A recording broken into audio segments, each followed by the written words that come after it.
मैं अगर चाहता तो इतने वर्षों के अंदर विश्व में एक अलग हलचल मचा सकता था। परम क्षमताएं ने उस क्षमताएं दे रखी है, मगर उससे जिस लक्ष्य की मैं पूर्ति करना चाहता हूं उस लक्ष्य की पूर्ति न होती। बहुत बड़ी संस्था खड़ा कर लेने से लक्ष्य की पूर्ति नहीं होती। करोड़ों करोड़ों की संख्या में लोगों के खड़े हो जाने से किसी लक्ष्य की पूर्ति नहीं होती। लक्ष्य की पूर्ति होती है चेतनावान साधकों साधिकाओं के खड़े हो जाने से।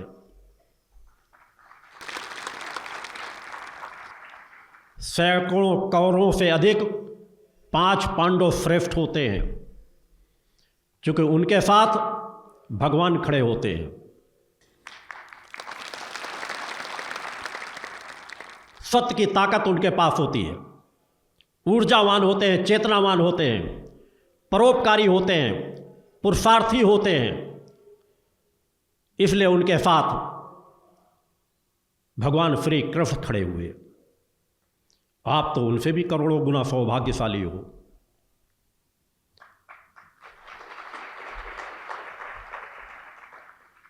भगवान कृष्ण जैसे महायोगी भी जिस जगत जननी की रजकण पाने के लिए तरसते हैं, तड़पते हैं,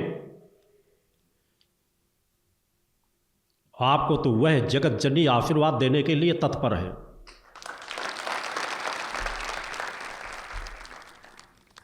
आप एक ऐसे गुरु से जुड़ने का आपको सौभाग्य प्राप्त है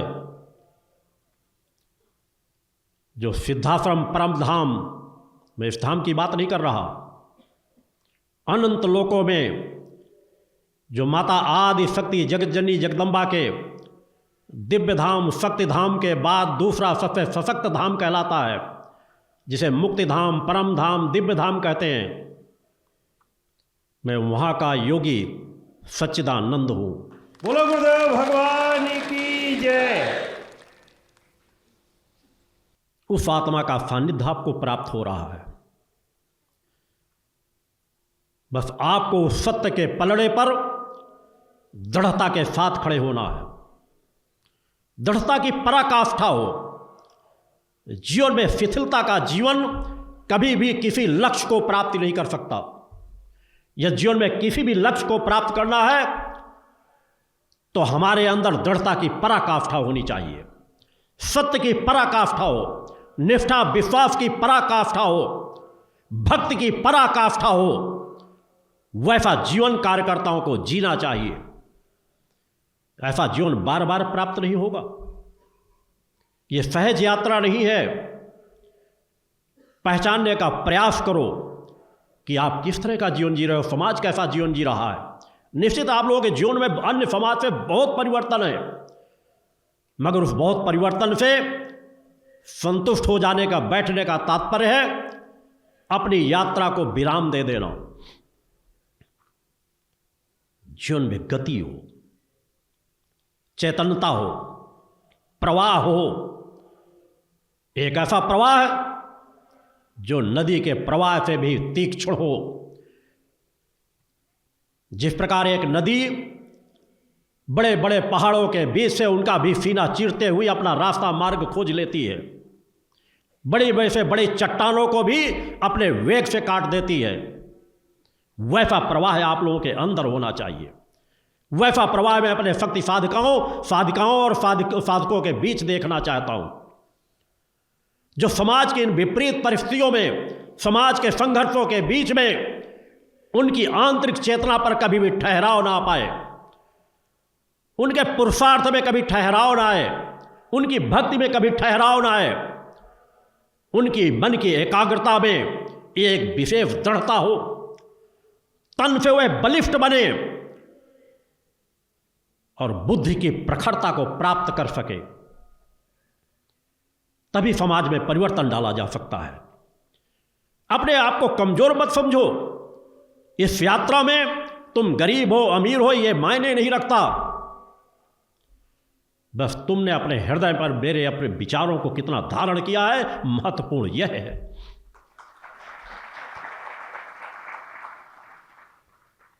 अगर तुम्हारे अंदर अपने गुरु के प्रति भक्ति की पराकाष्ठा है, एक ऐसी पराकाष्ठा जिसे कोई डिगा न सके, समाज का कोई झंझावात उसे रोक ना सके, तुम्हारे चेतना के प्रवाह को दुनिया की कोई ताकत रोक नहीं पाएगी। तुम संस्कारवान बन करके दृढ़ संकल्प शक्ति के साथ सतत समाज में आगे बढ़ते रहोगे। वह इच्छा शक्ति अपने अंदर पैदा करने की जरूरत है। जीवन तो सभी जीते हैं, जन्म लेते हैं, बड़े हुए, शादी किए, 4 बच्चे पैदा किए, उनके उसमें लिप्त रहे और फिर मरकर चले जाते हैं। क्या मानव जीवन का यही आनंद है? क्या मानव जीवन की यही तृप्ति है? क्या मानव जीवन के इसी के लिए बना हुआ है कि पैदा हो, 4 बच्चे पैदा करो और मर करके चले जाओ, और उन बच्चों को भी ये सिखा जाओ कि तुम भी शादी करना, 4 बच्चे पैदा करना और फिर तुम भी मर करके चले जाना? कौन सा सुख भोग आपके साथ जाता है? कभी इस पर विचार किया गया? मानव जीवन जिसे पाने के लिए देवता भी तरसते हो, मानव जीवन जिसके में निखिल ब्रह्मांड समाहित है, जिस आत्मा में इतनी बहुमूल्य धरोहर को पाकर अगर आप लोगों के अंदर, मेरे शिष्यों के अंदर तड़प पैदा ना हो सके कि हमें अपने आप को जानना है, अपनी जगत जननी को जानना है, अपनी शक्तियों को जानना पहचानना है, कब उसके प्रति भूख पैदा होगी अपने अंदर? कब तड़प पैदा होगी अपने अंदर? कब त्याग और वैराग्य की प्रबल भावना, प्रचंड भावना आपके अंदर धधकेगी, एक ऐसी ज्वाला जिसे कोई बुझा न सके? वह इच्छा शक्ति पैदा करना ही होगा। जीवन में प्रथम आत्म कल्याण होना चाहिए, क्योंकि यदि हम अपने सगे नहीं बन सके तो हम किसी दूसरे के सगे नहीं बन सकते। कभी विचार ही नहीं करते। बाहर की आपाधापी में, संसार के झंझावातों के बीच में जिस भागदौड़ में दुनिया भग रही है, उसी भागदौड़ के बीच आप भी भगते चले जा रहे हो। सोचना ही नहीं चाहते हो कि हमारा हित किसमें है, हमारे परिवार का हित किसमें है, मैं इन जो संघर्षों के बीच जीवन जरण से मुक्ति कैसे पा सकता हूं। जिस दिन सत्य के प्रति थोड़ी भी निगाहें मुड़ जाएंगी कि मुझे बाहर से अधिक मेहनत, पुरुषार्थ और परिश्रम करना है अपने अंतःकरण को पवित्र निर्मल बनाकर चेतनावान बनाने के लिए, वह तड़प पैदा करने का प्रयास करो, वह इच्छा शक्ति अपने अंदर पैदा करो कि हमारे अपने अंतःकरण को हमें जगाना है। बाहर की पूंजी इकट्ठा करने से हमारा कल्याण नहीं होगा। उससे तुम 25 साल 50 साल अधिकतम उसका लाभ ले सकते हैं, एक दिन सब कुछ हमसे छिन जाएगा। हमें ललक पैदा करने पड़ेगा एक ऐसी पूंजी को जो आज भी हमारे साथ रहे, इस जीवन के बाद भी हमारे साथ रहे और सदा सदा हमारी बन जाए। वो तभी होगी जब थोड़ा सा सोचोगे, इच्छा शक्ति पैदा करोगे कि हमें अपने आप को पहचानना, अपने कर्तव्य को पहचानना है। अनेकों जीवन होते हैं, जब आप कहानियाँ पढ़ते हो कि राम थे, कृष्ण थे, या और कोई महापुरुष थे, या समाज सेवक थे, या ऐसे कोई राजा महाराजा थे जिन्होंने समाज के लिए बहुत अच्छा कार्य किया, सोचते हो काश उनके साथ हम होते। आज वो काश नहीं है, आज तुम साकार हो और उस यात्रा के साथ जुड़े हुए हो। तुम्हें अपना कर्तव्य करने का खुला मौका मिल रहा है और तुम्हारा गुरु तो तुम्हें सामर्थ्यवान बनाना चाहता है, तुम्हें चेतनावान बनाना चाहता है, तुम्हें पुरुषार्थी परोपकारी बनाना चाहता है। एक ऐसी ऊर्जा को प्राप्त करो जो युगों युगों तक तुम्हारी अपनी बन जाए। ऐसी प्रीत गुरु के प्रति पैदा करो, ऐसी प्रीत परम सत्ता माता आदि शक्ति जगत जननी जगदम्बा के प्रति पैदा करो। वो इच्छा शक्ति जगाओ।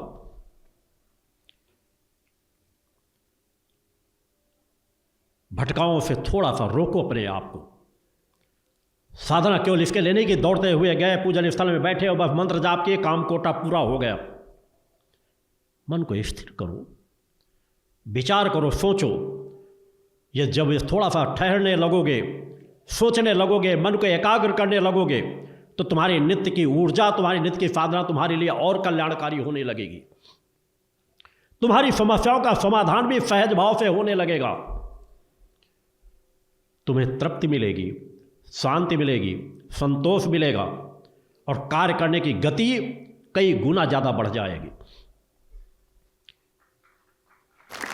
मगर जिस तरह आपको आपका गुरु अपने जीवन का अंग मानता है, उसी तरह जिस दिन आप इस लक्ष्य को अपने जीवन का लक्ष्य मान लोगे और उस कर्तव्य पथ पर बढ़ चलोगे जिस पर आपका गुरु बढ़ाना चाह रहा है, तो सहज भाव से परिवर्तन आता चला जाएगा। वो इच्छा शक्ति पैदा करो। जिस तरह सूर्य के उदय होने से अंधकार मिट जाता है, प्रकाश आ जाता है, हमें सब कुछ साफ साफ दिखाई देने लगता है। ये बाहर की आंखें देख सकती हैं, सब कुछ साफ साफ दिखाई देने लगेगा, मगर इससे भी ज़्यादा कई गुना आवश्यकता है आपको अपने अंतःकरण को प्रकाशित करने का। जिस दिन आप अपने अंतःकरण को प्रकाशित कर लोगे, तो जो तृप्ति आपको आंखें खुलते ही प्रकाश को देखकर होती, सब कुछ साफ साफ देख लेते हो, जिस तरह अंतःकरण प्रकाशित हो जाएगा, इंद्रियां आपके वशीभूत हो जाएंगी, तो वैसा ही प्रकाश अंदर से फूटने लगता है, सब कुछ साफ साफ दिखाई देने लगता है, अंदर की तृप्ति प्राप्त होने लगती है, आनंद प्राप्त होने लगता है, निरोगता की प्राप्ति होती है, चेतना की प्राप्ति होती है। तड़प पैदा करो, क्योंकि आपके गुरु ने जैसा जीवन हमेशा जिया है वैसी अपेक्षा शिष्यों से करता है कि क्या आप अपने स्वयं के जीवन में, आप अपने परिवार में, अपने बच्चों के जीवन में वह प्रवाह डाल पा रहे हो? क्या भक्ति में अपने आप को थोड़ा डुबा पा रहे हो?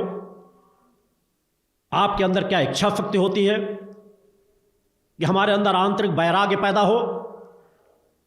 क्या आपके अंदर इच्छा शक्ति पैदा होती है कि आप अपने बच्चों को अपने से ज़्यादा चेतनावान बना सको, उनको वह राह दिखा सको कि अगर हम वह यात्रा नहीं तय कर सके, हमको कम यात्रा तय करने को मिली है, तो आपको बचपन से वह यात्रा और अच्छी तय करने को प्राप्त हो रही है, आप उसमें डूब कर आगे बढ़ो। भक्ति कभी विकास को नहीं रोकती। बच्चे अति भक्ति करेंगे, सनातन धर्म पर निष्ठा विश्वास समर्पण के साथ चलेंगे, माता आदि शक्ति जगजननी जगदम्बा की आराधना करेंगे, तो उनका भविष्य सदैव उज्जवल होगा।